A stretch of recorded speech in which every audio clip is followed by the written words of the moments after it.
Hello সবাইকে, আমার চ্যানেলে সবাইকে স্বাগতম। আশা করছি সবাই ভালো আছেন। আজকে আমি রান্না করব চিকেন মাঞ্চুরিয়ান। এটা একটা ইন্ডিয়ান রেসিপি, যেটা মুরগির বুকের মাংস দিয়ে রান্না করা হয়।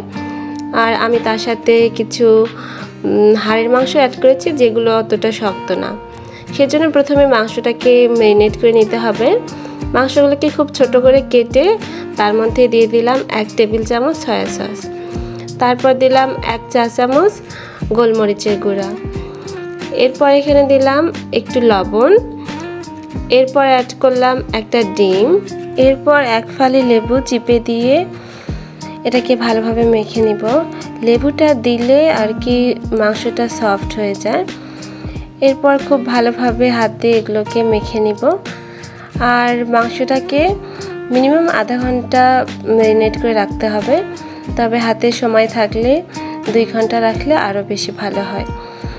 তো মাংসগুলোকে খুব ভালোভাবে মেখে নিয়ে এবার আমি আধা ঘন্টার জন্য রেস্টে রেখে দিব।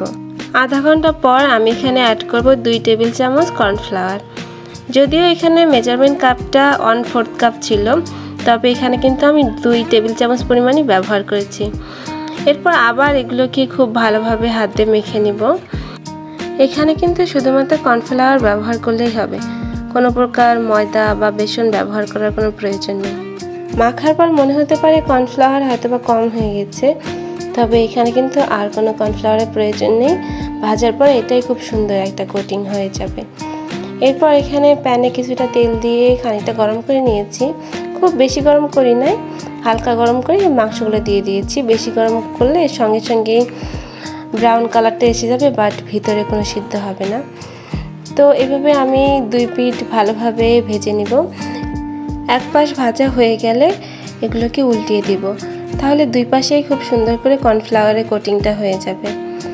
আর সময় নিয়ে 8-10 মিনিট ধরে এগুলোকে ভাজতে হবে, তাহলে ভিতরটা সিদ্ধ হবে ভালো মতো। 8-10 মিনিট পর আমি সবগুলোকে তুলিয়ে নিচ্ছি।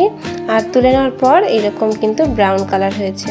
মাংসগুলো তুলে নেওয়ার পর ওই মাংস ভাজার তেলেই আমি অ্যাড করলাম আদা কুচি আর রসুন কুচি। আমি এখানে মাংসের তেলটাই ব্যবহার করেছি, মাংস ভাজার তেলটা, তাহলে মাংসের একটা ফ্লেভার থাকবে। তারপর এখানে দিয়ে দিলাম 1 চা চামচ মরিচের গুঁড়া। মরিচের গুঁড়া দিলে খুব সুন্দর একটা কালার আসে। তারপর এখানে সামান্য পরিমাণে পানি অ্যাড করলাম। পানিটা দিতে হবে সঙ্গে সঙ্গে, না হলে মরিচের গুঁড়াটা পুড়ে যাওয়ার সম্ভাবনা থাকবে। তারপর এখানে আমি অ্যাড করেছি 2 ধরনের ক্যাপসিকাম, একটা হলুদ আর একটা সবুজ।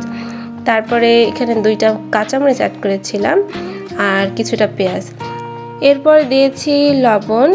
লবণটা এখানে বুঝে শুনে দিতে হবে, কেন কি আমরা কিন্তু মাংস মাখার সময় লবণটা দিয়েছিলাম। তারপর দিয়েছি 1 টেবিল চামচ সয়া সস। এরপর স্বাদটা ব্যালেন্স করার জন্য সামান্য পরিমাণে চিনি দিয়েছি। এরপর দিয়েছি টমেটো সস। এবার এগুলোকে খুব ভালোভাবে মিশিয়ে নিচ্ছি। মিশিয়ে নেওয়ার পর আমি এখানে মাংস অ্যাড করব। এই ইন্ডিয়ান রেসিপিটা কিন্তু খেতে বেশ মজার আর খুব জনপ্রিয় একটা রেসিপি। আপনারা বাসায় এটা ট্রাই করতে পারেন। যারা রেগুলার মুরগি ভুনা খেতে খেতে পুরো বোর হয়ে গেছেন, তারা এই ভিন্ন স্বাদের চিকেন রান্নাটা ট্রাই করতে পারেন। এটা ফ্রাইড রাইস বা রেগুলার ভাতের সঙ্গে খেতেও মজা লাগে। তো মাংসটা অ্যাড করার পর এখানে আমি খুব অল্প পরিমাণে পানি অ্যাড করব।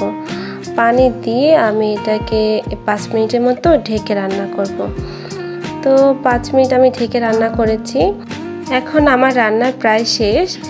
আর এটা ঝোল একদম শুকিয়ে খটখটে করার কোনো প্রয়োজন নেই, এটা একটু মাখা মাখা থাকলেই ভাল লাগে। আমি আরও 2 মিনিটের মতো নেড়ে চেড়ে যখন ঝোলটা একদম এরকম শুকিয়ে এসেছে, তখন চুলাটা বন্ধ করে দিয়েছি।